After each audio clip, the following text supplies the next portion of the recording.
That's right. Ebro Primetime News on this second day of December 2019 begins right now. Good evening and welcome aboard. My name is Kenneth. Kazungu, our sign language interpreter for tonight, is the lovely Joyce Werimo. Now, a 65-year-old woman has died in the first mudslide-related incident in the ongoing October-November-December short rains in Ukambani. The incident, which happened this afternoon in Kola, Machakos County, is the latest in the series of death and destructions the wrath of Mother Nature continues to leave in its wake. Even as the weatherman says, you should brace yourself for a very wet Christmas. The victim reportedly stuck in the mud neck deep after Kitembeoni Dam burst its banks, causing a mudslide following weeks of heavy rain. The raging floods swept away all in its path, including trees and the houses that border the reservoir, leaving a host of families homeless. Still in Makueni, at least 3 residents, Mwinde Kasu, Mutei Kiambi, and Mutuku Tila, are reportedly trapped on a rock after the torrential downpour marooned them at the Hikivudi Island. Heavy rainfall has also brought down houses in several parts of the country, including Makueni, where a grade 2 pupil died on Sunday after his family's house collapsed. Makueni County Commissioner Mohamed Malim put the death toll arising from flood-related incidents at 3 over a period of months. Tuko kwa riski sana, pale tunaishi tunaweza angukiwa na matofali na kunaweza anguka. Kwa hivyo sisi tumehamishwa kutoka nyumbani kwetu tukapelekwa pahali nyingine kama maskota. Kwa hivyo tungeomba hii serikali itusaidie juu kwa wakati huu hii familia ya hapa hakuna mahali tunaweza ishi. Over 100 families from Kilungu sub-county in Makueni County have been displaced from their homes and taken to the local Tsunini Primary, St. Teresa Academy and Katulia Secondary School as safer grounds away from the landslide in their homes. Naomba serikali, sina mahali naweza enda saa hii. Hata nikitoka hapa sijui nitalala wapi na sijui nitaenda wapi. Naomba serikali itusaidie. Vile inaweza tupate mahali ya kuishi na mahali ya kulala. Kama nyumba yako iko mahali ambao unaona ni kumbaya, tunawaomba wote wakuje wakae katika hizi centers tumetenga. Tunaendelea kama leo tumewaletea chakula hapa na tunasunguka tukiwapatia chakula. Tunaendelea kukaa kuwasiliana wao usiku kwenda ile nyingine. This comes after landslides hit the area after heavy rains poured in the area. All the way to the lakeside where flash flood displaced at least 1,000 people in Nyando, Kisumu County. As families counted their losses, more danger loomed as furious River Nyando showed up signs of bursting its banks after heavy downpours upstream. The worst hit villages include Kasiwindi South, Kanyupola, Kasambura, Kalo North, and Kalo South. This as the weatherman maintains that rainfall in several parts of the country will be above normal. The department notes that the weather outlook for December this year indicates that most parts of the country are likely to experience above average rainfall. Residents in flood-prone areas are advised to be on the lookout for potential flash floods, and the residents have been advised to avoid driving through or walking in, moving water or open field, and not to shelter under trees and nearly grilled windows to minimize exposure to lightning strikes.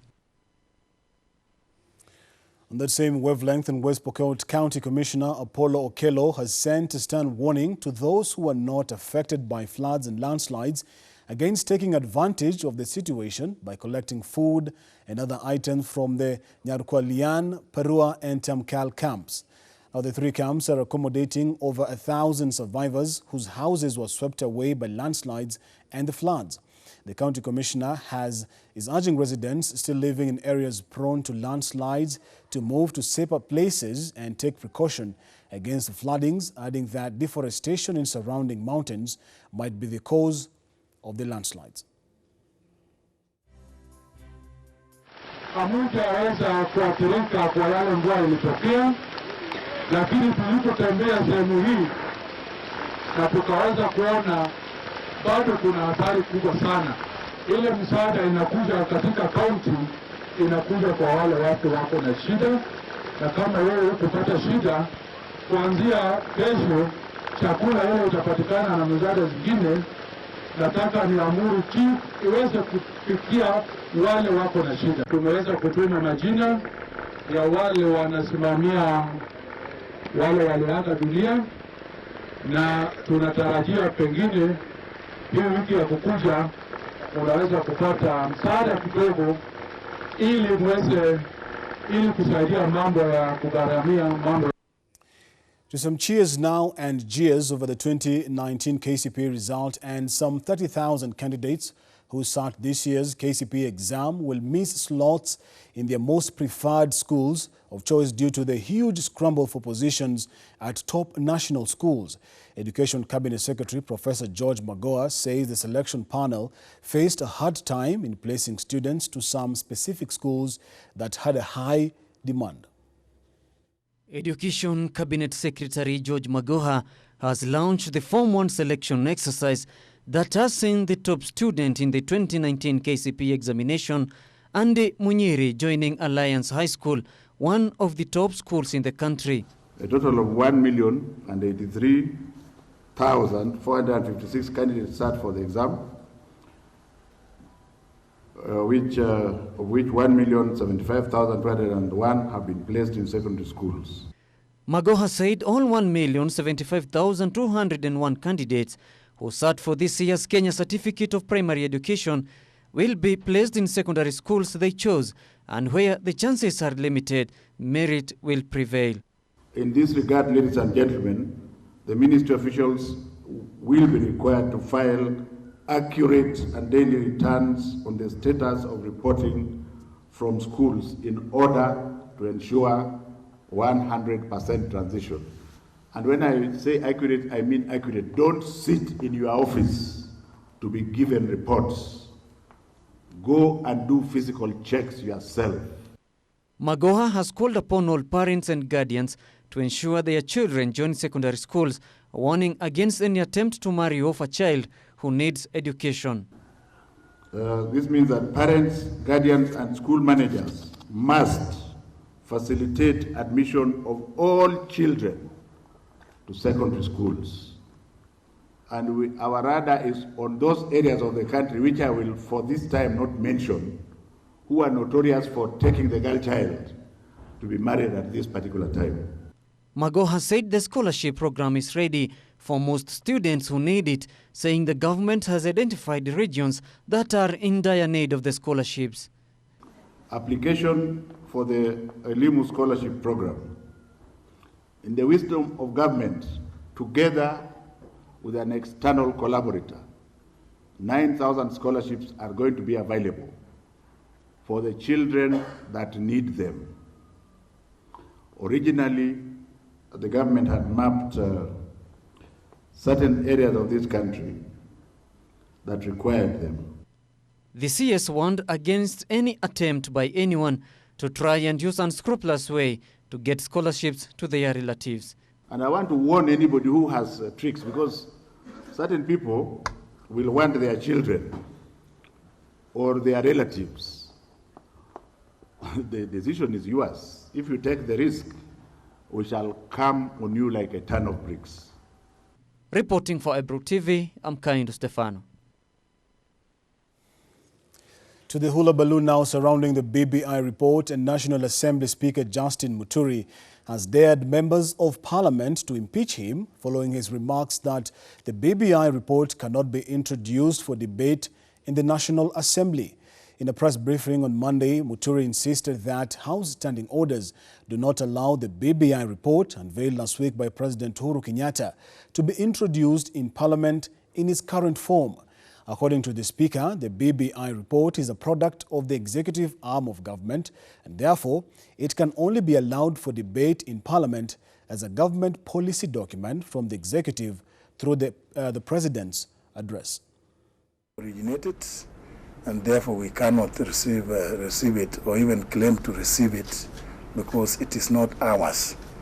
As was indicated by the appointing authority, the desire would be for more Kenyans to now read it, look at it. I am fully aware that there are some propositions in that report that could lead to, suggestions.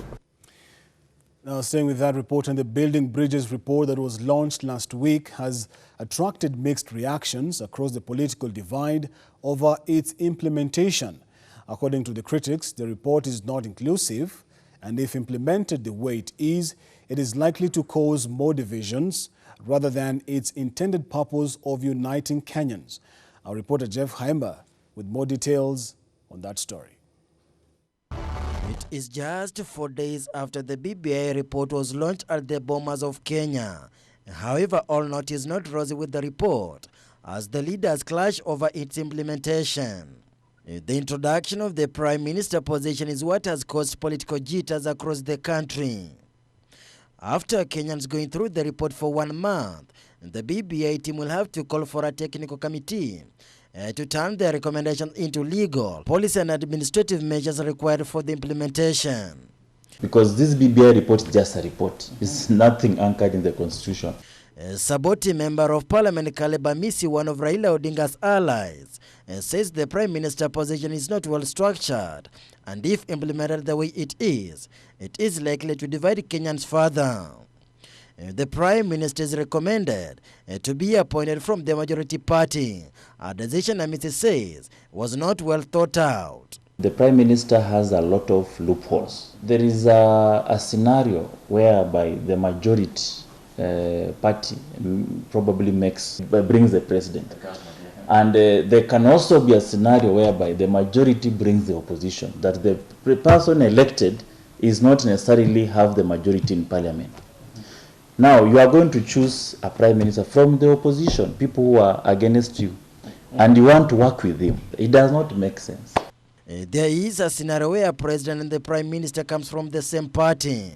You have a scenario whereby the prime minister and the president comes from the same party that have won, because maybe the president's party is the majority in parliament.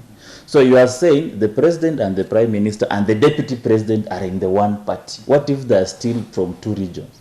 Say the way we are, maybe Rift Valley, Central. So Rift Valley as the president, Central as a vice president, deputy president, because the deputy president is still there.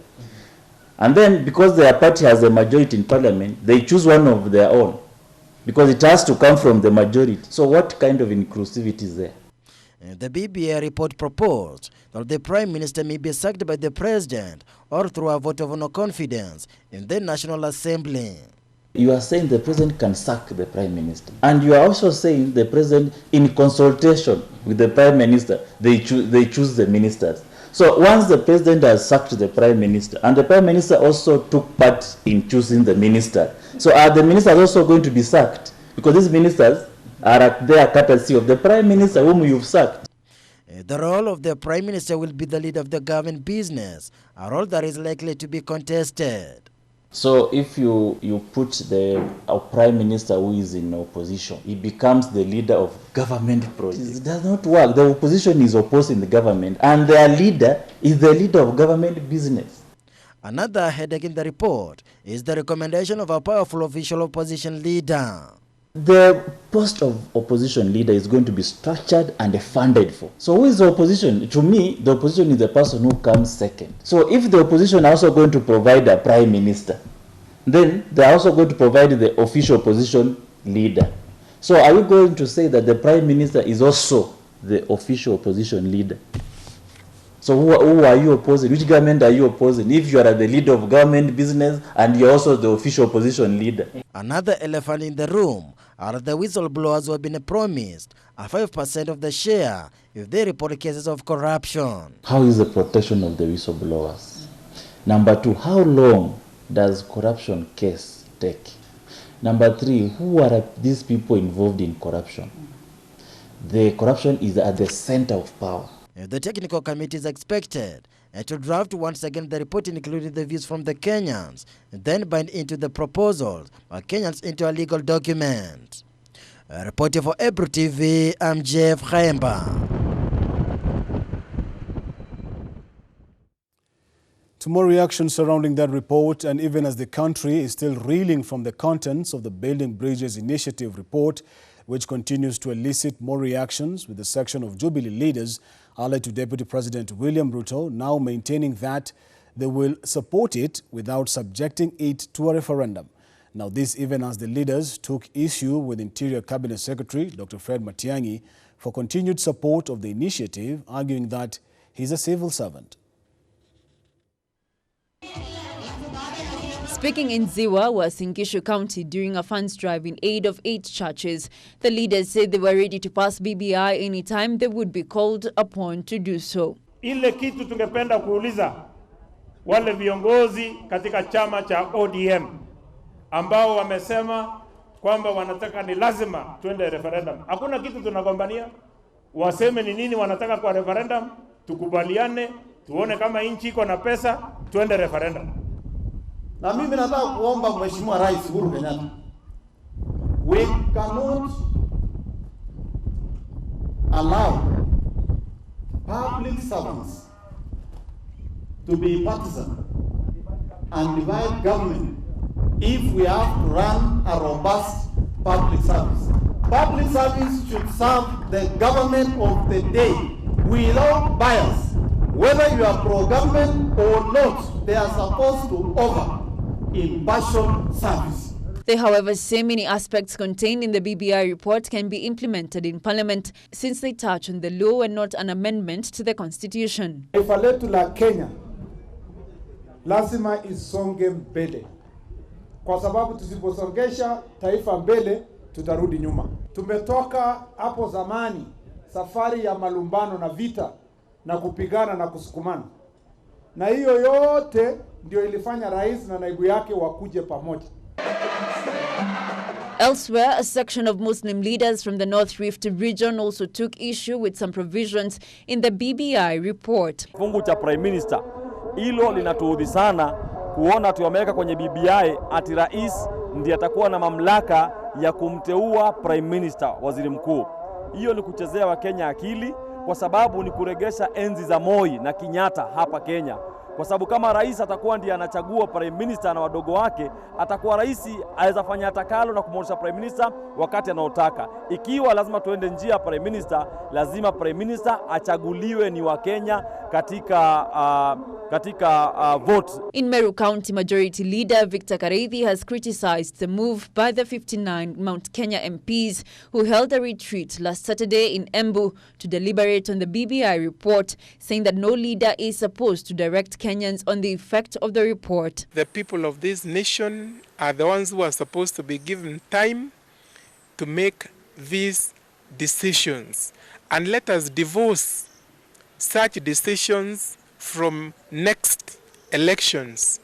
They should be miles apart. He said the best approach of implementing the report was only through a referendum, adding that if implementation is by Parliament, a clause like that of CDF being taken from MPs to ward level might not see the light of day. The Meru County Majority Leader says they will be organizing a meeting with all MCAs from Embu, Meru and Tharaka Nithi counties to deliberate on how they are going to push for the BBI referendum so that Parliament will not implement the same.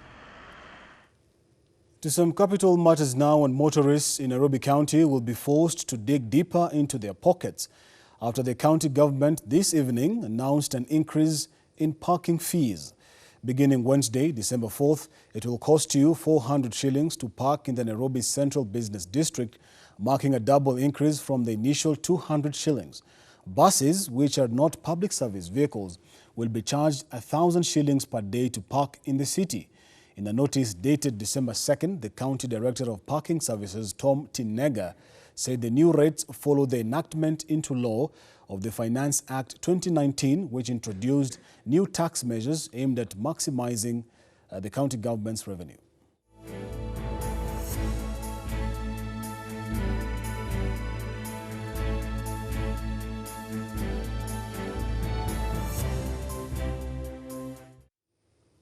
All right, staying with that particular issue of Nairobi, and residents of Embakasi's Gate B estate have demonstrated the state of the 1.2-kilometer pothole-ridden Feather Road. They are faulting Nairobi County government for inaction despite numerous petitions. The Kenya Urban Roads Authority, or KURA, on its part, has denied responsibility for the sorry state of the further road, which the Governor Sonko's administration insists is among some 40 roads earmarked for rehabilitation by the agency in a partnership between the county and the national government under the Nairobi Regeneration Program. Led by the community leader for Tasia, Nyayo and Feather Residents and Business Association, Teddy Obiero, the residents say despite assurances that the road will be refurbished, resources have not been committed to finance the rehabilitation. As we talk, there is a lot of insecurity going on. There are a lot of people who have been cornered and have been robbed of their little possessions because of the nature of the roads, the potholes. You have to slow down before you can reach to Gate B. As we talk, we are all aware that the Chinese has been ferrying heavy machines using this same road so that they can be building their outer ring road. Martha Owor, a resident at Gate B Estate, said school-going children and nursing mothers were increasingly finding it difficult to access schools and hospitals due to the dilapidated state of the road. All we want is the county government to get into action and repair this road. Last time we received a message from the governor, even through social media. He said he had allocated money to KURA to repair this road. We as leaders, we went to KURA to confirm on that, but they still told us this is an orphan road. They refer it as an orphan road, as they need money to be allocated to this road. Another resident said potholes on the 1.2-kilometer stretch had over time contributed to a rise in crime, subjecting motorists to extortion by criminal gangs. Responding to a petition by residents, Governor Mike Sonko claims that his administration had committed 900 million shillings to KURA, of which 800 million shillings had already been paid to the agency for rehabilitation of several roads in the city. The national government, through KURA, contributed 1.97 billion shillings and a road maintenance levy fund.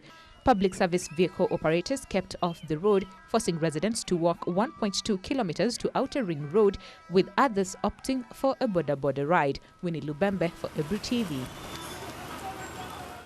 All right, let us now park at that pothole-riddled road, take a very short break. When we come back, we'll be taking up from the corridors of justice. Stick around for that. All right, thank you for staying with us. We take it away from the corridors of justice, where a Siaya court has detained the main suspect in the murder of journalist Eric Olo for a further 14 days to allow police complete investigations. Chief Inspector Sabina Kirubo will remain in police custody to allow investigations into the murder of the journalist a week ago. Chief Inspector Sabina Kirubo was presented before Principal Magistrate James Ogondo to face charges leveled against her. Kirubo, who is believed to be the main suspect in the murder of Olo, will remain in police custody for 2 weeks so as to allow room for investigations. The Chief Inspector of Police appeared before Siaya Principal Magistrate James Ogondo but did not take plea. This is after the prosecution requested for more time to complete investigations into the matter. Eric Olo's body was found in Kirubo's house on Thursday morning after he was suspected to have been murdered. An autopsy conducted on Olo's body showed he died from trauma caused by injury to his head and abdomen. Government pathologist Gabriel Juma said the journalist died from excessive internal bleeding following injuries inflicted using a blunt object. Two other suspects, Franklin Luta and Victor Luta, who are accused of being involved in the murder of Star newspaper journalist Eric Olo, are also in police custody. The two brothers were arraigned before Siaya Principal Magistrate James Ogondo, where the prosecution applied for 14 more days to conclude investigations. So far, 5 people have been arrested in connection with Olo's killing. 2 more suspects, including Kirubo's daughter and house help, are yet to be arraigned. Eric Olo was laid to rest in Nyasanda village in Ugunja sub-county on Saturday. Abdiaziz Hashim, Ebru TV. Now, staying at the corridors of justice in Migori County, Governor Okoth Obado and his co-accused persons, that is Michael Oyamo and Caspar Obiero, now wants George Wajakoya to be barred from representing the family of murdered Rongo University student Sharon Otieno as the legal counsel. In an affidavit filed by defense lawyers Kioko Kilokumi and supported by Dr. Fred Ngatia, they argue that Wajakoya has been sharing vital information to the Director of Public Prosecutions and the Directorate of Criminal Investigations. While appearing before Judge Ngenye Masharia for mention of the case today, Obado accused lawyer Wajakoya of representing two parties whose positions are conflicting. And that places him as a lawyer in a situation of conflict of interest. Wanjakayo did not go on record for the victims on the 24th when he first appeared in court. He told the applicant's wife, this is not the right suit for the applicant to appear in court. First accused has said this advocate told him that he has consultancy agreement with DPP. And an advocate is entitled to have consultancy with DPP. It is our contention that counsel cannot represent two parties to a dispute. Because no evidence has been tendered to support the applicant's position, and neither evidence has been tendered to also support the respondent's position. So to ask me then to hear the witnesses before I settle this matter is just asking for the impossible. So can we then meet on 18th at midday? Midday, yes, I'll deliver the ruling. To the counties now, the rising cases of domestic violence in the coastal region have been attributed to the high rate of drug and substance abuse. Deputy County Commissioner for Kisauni Sub-County of Mombasa, that is Cyrus Gatobu, is calling for concerted efforts and collaboration from all stakeholders in confronting the drugs epidemic that is affecting young people. Here now is Busara Aman with more. Speaking at Human Rights Forum organized by civil society groups, Gatobu said there is need for increased and sustained public awareness campaign to break the stigma associated with sexual violence. Mambo ya mandawa katika eneo letu hili la Pwani imeathiri vijana wengi, na kupitia hiyo mboma nyingi zimepata kusambaratika na watoto wamekosa malezi yanayofaa. Tungependa kuwaomba wazazi wachukue jukumu la kuhakikisha ya kwamba wanawalea watoto wao kwa njia ya sawasawa. Gatobu said the emergence of criminal gangs in the coastal city were also to blame for the high levels of gender-based violence in the region. Gatobu gave a stern warning against perpetrators, noting that sexual violence is a crime punishable with many years of imprisonment. Wakiwa na habari yoyote ambayo inaweza kusaidia mandawa haya kunaswa na wenyewe kushtakiwa, wasisite kufikisha katika vituo vyetu vya polisi. The Coast Women in Development Chair Lady Betty Sharon noted that gender-based violence continues to be a big social issue in the coastal region. We still have many cases, like if you go to GVRC, you have many cases of defilement. We have cases of sodomy. We have cases of families which are breaking because of gender-based violence. But now again it has moved from gender-based violence to violence against women, and now it is getting to femicide. Women are being killed.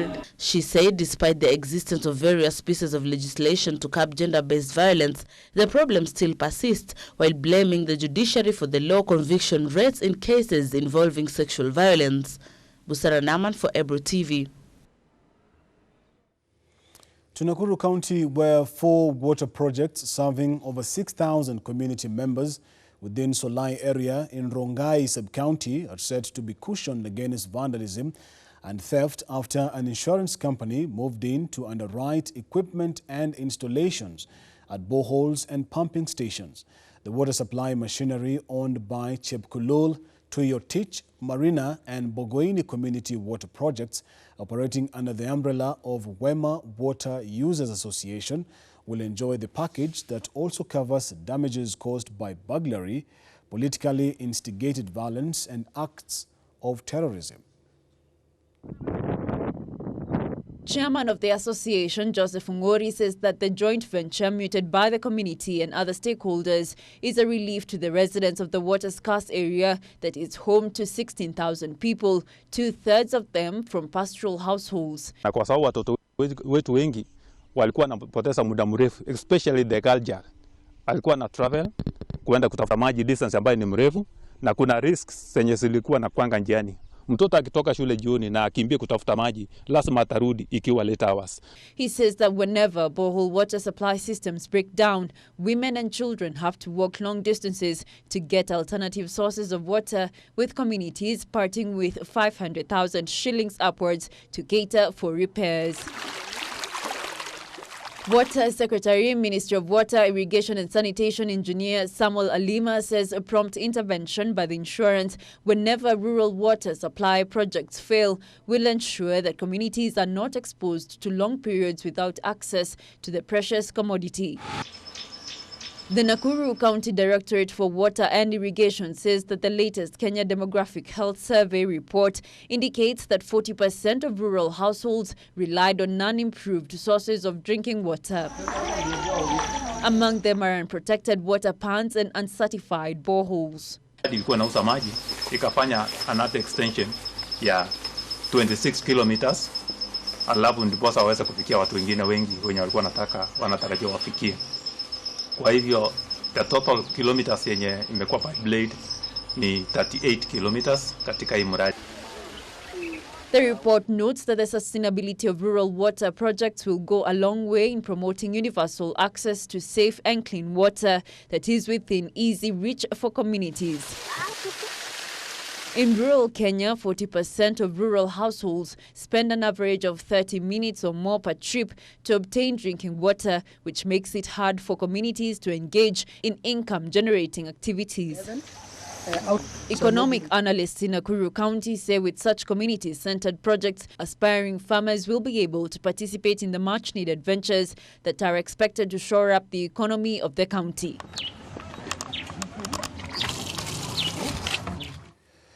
Nairobi woman representative Esther Passaris is urging men not to use violence and femicide as a means to resolve domestic conflict, but instead seek alternative conflict resolution methods, like mediation. Speaking after donating $1 million shillings to FIDA Kenya through the National Government Affirmative Action Fund towards the establishment of the Family Mediation Center. Passaris, together with FIDA chairperson Josephine Mongare, have condemned the recent upsurge of femicide cases. That we want to support FIDA because FIDA has been around. It's an entity that is Kenyan and they will help us. And I've been sending quite a number of women and men here. The idea is that we're going to have disputes. That's human nature. We're going to have disputes. Should the disputes end up with somebody dying? No. The disputes can be resolved, all right? And we're seeing a lot of femicide, an increase in femicide. We also talk about mental health. There's an increase. I think we've seen the direction that the country wants is to make sure that we have UHC and we are able to cater for everybody's needs. So National Affirmative Action Fund, in supporting FIDA with this container, which is going to now be a place to have mediation, they've got a success rate of almost 80%, will be something that will be of benefit to a lot of families in this country. Since January this year, received about 700 cases. 700 cases, and out of those 700 cases, 70% have been resolved amicably.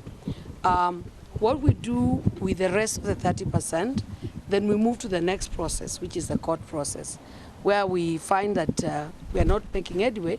We do not close the court process. That's why we do have a legal aid clinic manned by lawyers and the pro bono scheme by our lawyers who take up the rest of the cases. To a sad story now, and a middle-aged man is living on honey to cure his leg for about 6 years now without success. Now Charles Mwango Nyale from Vipingo village in Kilifi County is asking for well-wishers to come to his rescue since, of course, his leg is rotting away. Of course, he has stayed with this leg for 6 years without healing. Our very own Ode Francis looked for Charles Mwango Nyale after being tipped by locals in this area and now reports on a special feature. However, I must warn you that some of the pictures in the following story are graphic.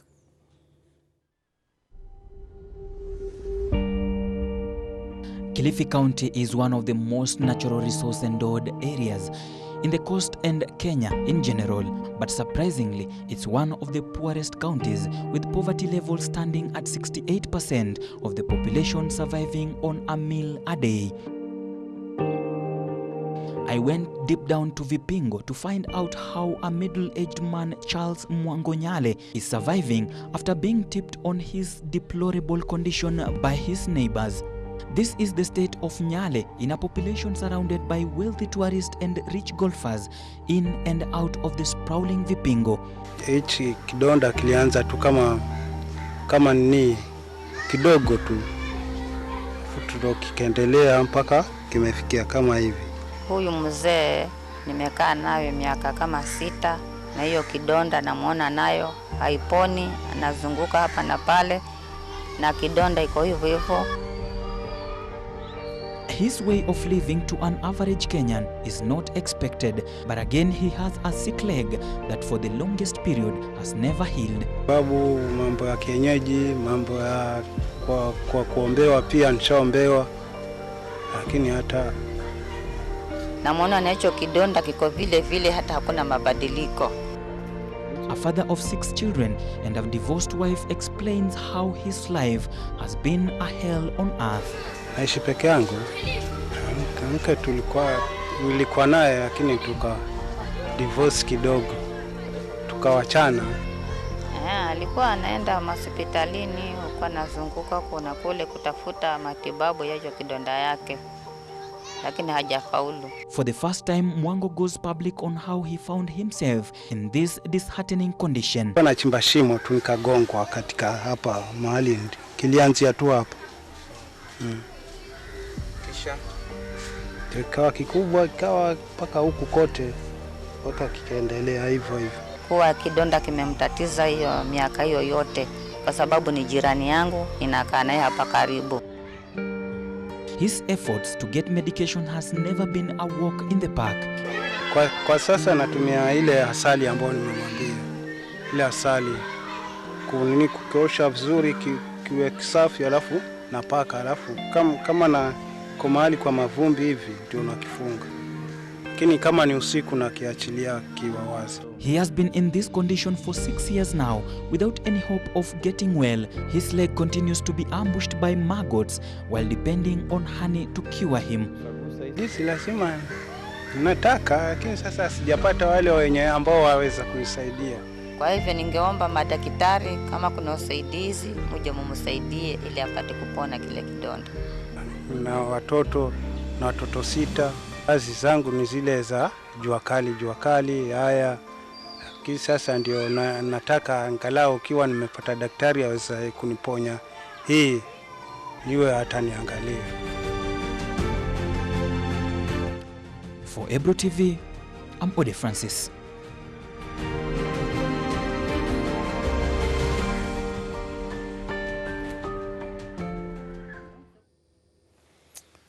Well, from that story, that harrowing story in Kilifi County, we want to delve right into the world of business after this ID. Now, latest analysis in the market prices show an overall increase in the cost of living, with analysts saying this could be due to the increase in the cost of food prices. Here is more. In the recent market prices, different items on the consumer basket, including mineral waters, rent, charcoal, kerosene, petrol and diesel, experienced increased prices.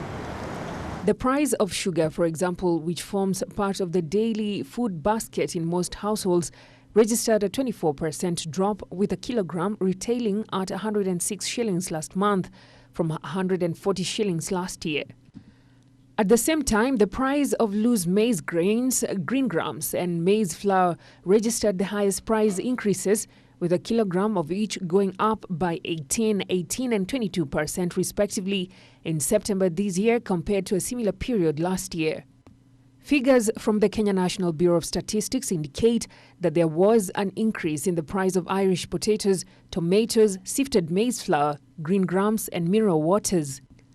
However, during the same period between October and November, the price of fresh unpacked milk, wheat flour and sugar dropped. Between the months of October and November 2019, housing, water, electricity, gas, other fuels index increased by 0.29%. This was mainly attributed to an increase in the cost of rent and cooking fuels. However, during the same period, the price of LPG gas decreased by 1.1%. Market analysts say that going forward, it is expected that the inflation rate remains within the government set range of between 2.5% and 7.5%. According to the United States Department of Agriculture, globally there are 5 causes of higher food prices. The 5 causes include high oil prices, climate change, subsidized food production, more meat consumption, and in Kenya, according to the Kenya Bureau of Statistics, prolonged drought was attributed as the main reason for higher food prices in Kenya. Now, the standard gauge railway passenger train service between Nairobi and Mombasa is fully booked ahead of the Christmas season, forcing holidaymakers to seek expensive alternatives like road and air travel. The bookings register shows that the trains are fully booked between December the 21st to the 23rd, with a few seats available on December 24th that are set to be snapped up in coming days. This is set to boost bus owners and airlines like Jumbo Jet and Silverstone as families look to enjoy the holiday in Mombasa and South Coast. Airlines have also increased fares from Nairobi to Mombasa ahead of Christmas on early bookings, and the ticket prices are expected to rise further in coming days. As a result, the Chinese operator running the SGR service is planning to add additional coaches to meet the rising demand. Increased bookings have also been witnessed in the next 2 weeks and indicate that more people will travel to the coast way before Christmas. In the next 2 weeks, SGR train has a few seats available, mainly in the economy section, as the first-class section is almost fully booked. Fares of the economy class section are 1,000 shillings, with first-class tickets going for 3,000 shillings. The carrier's main challenge have been convincing Kenyans to book early, which is vital to the low-cost model, a signal that those seeking flights close to Christmas Day will pay more. Kenya Railways has previously been increasing coaches on the Nairobi-Mombasa line since SGR's launch in June 2017, matching rising demand that has denied bus operators new customers. A train has capacity of 1,260 passengers with 15 economy class and 3 first-class coaches. It also comes with a huge carrier, a total capacity of 70 tons. The rising number of travelers to the coast is boon for hoteliers who expect visitor numbers to increase with revenue during this festive season. Moving on to other news making headlines in the business front tonight, and the deposit rates offered by Kenyan banks have hit a 36-month low, reflecting the ongoing impact of the removal of the floor interest rate last year that has seen lenders ride on the cheap deposits to grow record profits. Central Bank of Kenya data shows that the average saving of interest fell to 4.58% in September, compared to 6.33% in the same month last year, when Parliament made changes to the banking law and removed a clause compelling banks to pay depositors at least 70% of base lending rate. Interest paid on large depositors from cash rich such as Safaricom, which usually have room to negotiate higher rates, on average dropped to 6.99% in September, from a peak of 8.6% in January last year.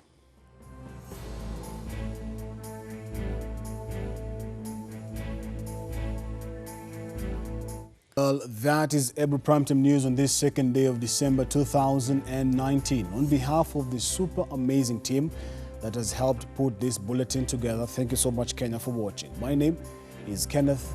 Kazungu. Our sign language interpreter for tonight is the lovely Joyce Wairibo. See you soon, and God bless.